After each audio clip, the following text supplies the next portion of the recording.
Здравствуйте. А это храм в Логойске, храм, который... Да, да, А это же, вот я посчитал, к вам Лукашенко недавно приезжал. да, было такое. А скажите, как вы антихриста в храм пустили? Послушайте, что вы такое говорите? Ну, у него же руки в крови. А вы не в курсе? Давайте это немножко разговор так будем фильтровать и думать, что говорить. А с кем я разговариваю? Вы говорите с настоятелем храма. Ага, а как вас зовут? Меня зовут Андрей. Все, до свидания, мне не о чем с вами говорить. Сегодня у вас есть право на жизнь, а завтра некто Гитлер или какая-то часть общества решит, что у вас нет такого права. А якая частка беларускага грамадства вырашыла, што, напрыклад, у Александра Тарайкоўскага ці Рамана Бандарэнкі няма права на жыццё? Фёдар поўны, пашукай у сваёй праваслаўнай галаве адказ. Гітлер быў дыктатарам, і Лукашенко дыктатар, але Гітлера ты не любіш, а Лукашенку галубіш ды песціш. А розніца ёсць? Напішы ў каментарах. Прывітанне, сябры! Сёння я пакажу вам божых служкаў, якія, на мою думку, апаганілі праваслаўе. Амінь і паехалі! Что вы себе Вы позволяете? что себе позволяете? Антихриста пускаете в храм Божий. Значит, дорогой мой, я действую по благословению правящего архиерея. Если вы Это что-нибудь кто? понимаете в иерархии церковной, то, пожалуйста, тогда закройте рот и... Так президент главный или архиерей? У меня главный архиерей. Как бы там бы ни было, это является президент все-таки. Вот. А Но если бы это был вы Гитлер? хотите это, Гитлер тоже был президентом, канцлером. Вы хотите это обсуждать? Я лично не хочу. Я просто Это вот же так. проблема большая для белорусов. Да Вы же в я курсе? не хочу обсуждать, особенно с незнакомым человеком. Вы представились У меня Андреем. моя очень- фамилия Паук. Паук, моя Мы, фамилия я с Андрей. вами лично не знаком. Когда будем лично знакомы, я такие вещи по телефону не обсуждаю. А вы приватно обсуждаете такие вещи? Я не обсуждаю эти вообще такие моменты и в праздники, особенно еще и по телефону. Церковь принимает любых людей. Вот. Если человек обращается к Богу, то церковь его принимает. Так он же не к Богу пришел. А к кому он пришел? Он пришел показухой заниматься. Ну, мы же не знаем его духовную составляющую этого человека. И не знаем человека. Она у него есть? У каждого человека есть какая-то.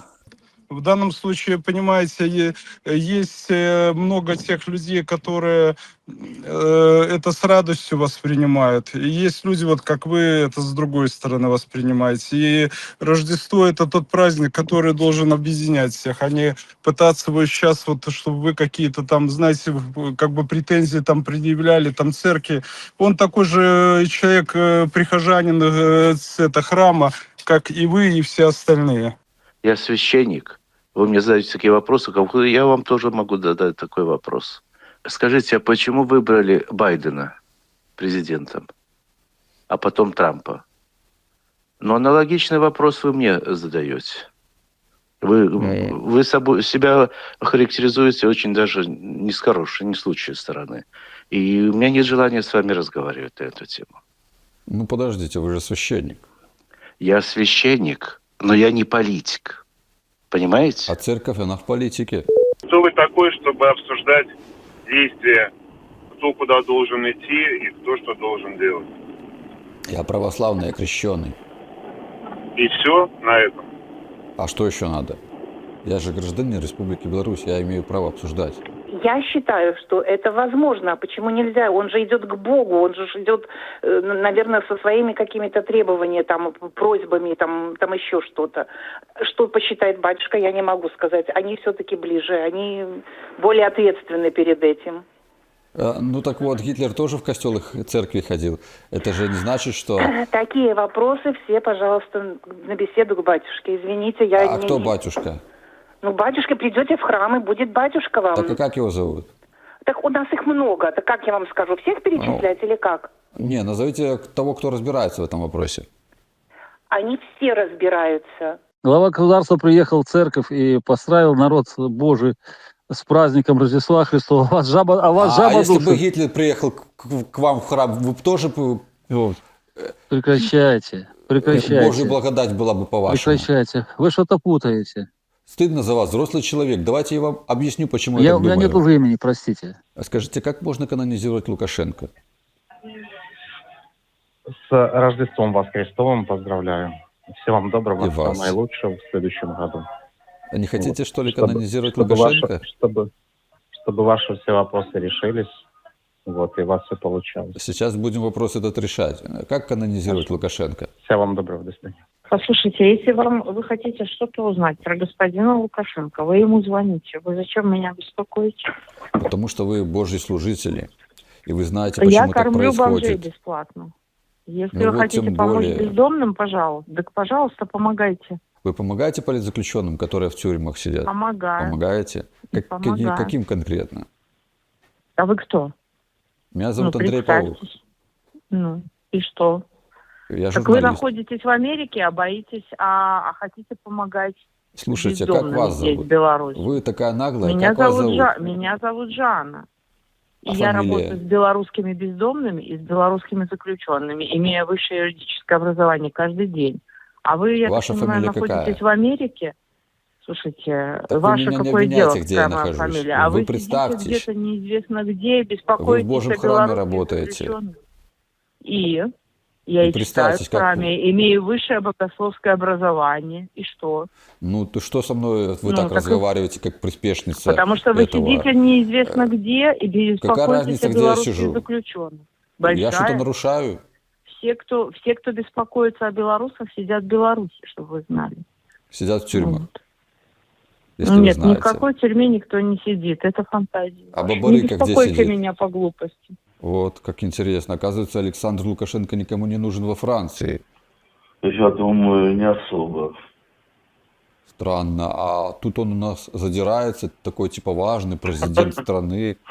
Виктор, ну вот последняя аналогия. Если бы вы Гитлера пустили в свой храм, Ну, ни при каких обстоятельствах. ну почему же? Он же был президент, канцлер. Ну, я не знаю, почему такая связка, что президент обязательно должен быть в храме и что он имеет власть над церковью. А мы чем можем помочь? Уточните, пожалуйста. Потому что я звонил в своей церкви, своим священникам. Они говорят, вся власть от Бога. А и что нужно каждого человека пускать в храм. Ну, в принципе, неправильно говорят. Ну, так и Гитлера тоже надо пускать в храм, получается. Простите, пожалуйста, но у меня нет благословения отвечать на такие вопросы. Мы, к сожалению, не имеем возможности. А позовите, у кого есть благословение, Нет, у телефон. меня нет возможности дать тебе трубку. По этому телефону нет Благословение. возможности вот такие вопросы отвечать. So, if I understood correctly, I could maybe reply in that in Finland we don't accept the Ruski Mir thinking of Christianity, and it's not the Orthodox way of thinking. Mhm. And sorry, do you have any connection with Russian Orthodox Church or not? For the moment, no. То, что я не слышал, я не буду говорить о своем мнении. Ясно? Но есть же такой Лукашенко, президент, Ну то что, ну знаете? то в Беларуси есть, а не у нас. Да, хороший он или плохой? А откуда мне знать? Так вы ж в Польше живете. Ну то, что я в Польше живу, то я живу в Польше, то у нас в Польше, а не Беларусь. Он Так президент, что, Польша он Лукашенко он любит? ваш белорусский президент, так что от меня... Так он же президент, не президент, а самозванец. Я это не знаю. Знаете, называется почти народ белорусский. Вот вы теперь вы один не народ знаете. белорусский, а белорусский народ больше. Всего доброго, простите. Теперь вы знаете, я как вас делами не зовут. занимаюсь. Всего Как вас доброго. зовут? Короче, с Рождеством вас, Господа нашего, да. Да. И помните, что не зря погиб. Он был в свое время оппозиционером и противился власти римской тогда. И этот оппозиционер умер за то, чтобы люди были свободны, как сейчас наши оппозиционеры тоже страдают. Олесь Беляцкий, Сергей Тихановский и многие прочие другие. Некоторые погибли даже в тюрьмах, некоторые были убиты на протестах. Эти люди страдают за нашу свободную, вольную Беларусь. И наше светлое будущее, демократическое, без Лукашенко. Андрей Тараев, напоминаю вам, если вы выросли, учились на богослова и не утямили эту мудрость Божию, то вот я вам напоминаю об этом. Всего доброго. Можно убивать людей? Нет.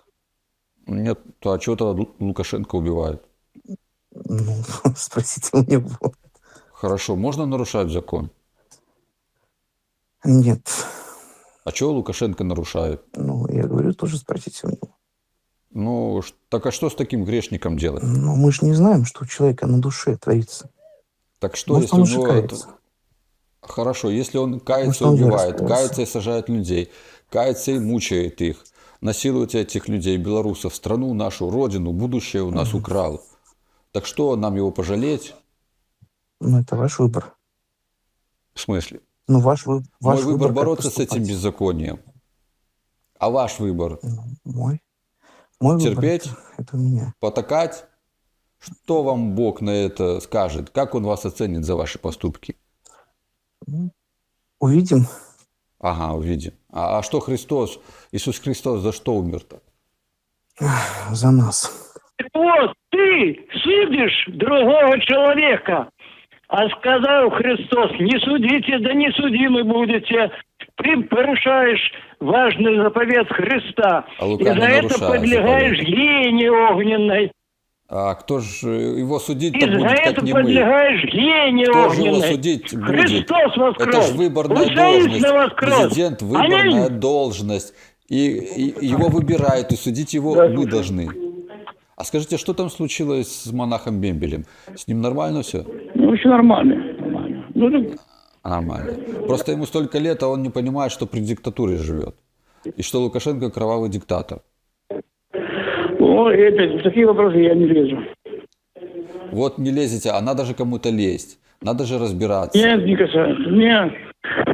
Слава Богу, здесь нормально.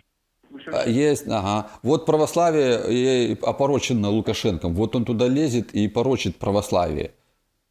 Фу, Александр, это дело политики, это не мое дело. Поэтому и политика приходит к вам и заставляет вас служить этой политике. Ну, это вроде политика, что не надо это всего. Я стараюсь на это не... Ну так что, пускай там не психует, а сам розум шукає, монах Бембель. Уже 90 годов, а не нажил розуму, еще и не понимает, что происходит. До свидания. Вы же понимаете, что происходит, что у нас диктатура? Что мы, белорусы, живут в тюрьме под названием Беларусь. Так? И что церковь и религия служат инструментом психологического, морального воздействия на гражданина, чтобы он, этот гражданин, сидел смирно, не высовывался, был похожим, предсказуемым.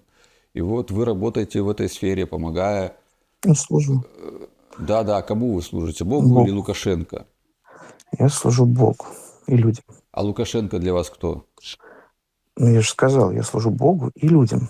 Нет, подождите. Так а как вы можете кого-то ставить так вы- выше Лукашенки?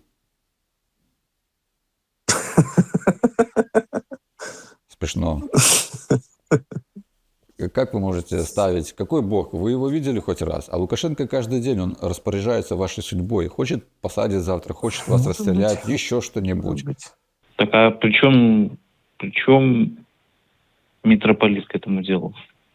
Так митрополит это все одобряет. Он же не противится тому, что Лукашенко нарушает заповеди Божьи. А что он нарушает, например? Лукашенко? Не убей, например, заповедь. И что? Не прелюбодеяй. И что? Ну так что? Зачем тогда православие? Зачем тогда каноны христианства, если можно нарушать это все? Я боюсь, что брат что не захочет с вами. А чего же не захочет-то? Я же правду говорю. Иисус правду нес. Иисус за что умер? За то, что против власти пошел римской. Его распяли мучительной смертью. Вы в располкоме работаете, ваш брат порочит имя Христа светлое, который умер за правду. Я все понял, что ни с какой вы не советской Беларуси вы делаете определенный вброс, чтобы нагнетать вброс? обстановку. Но... Напишіть у каментарях, як треба думати про те, що ви побачили. Дякую за прогляд, живе Білорусь, до зустрічі у ефірі.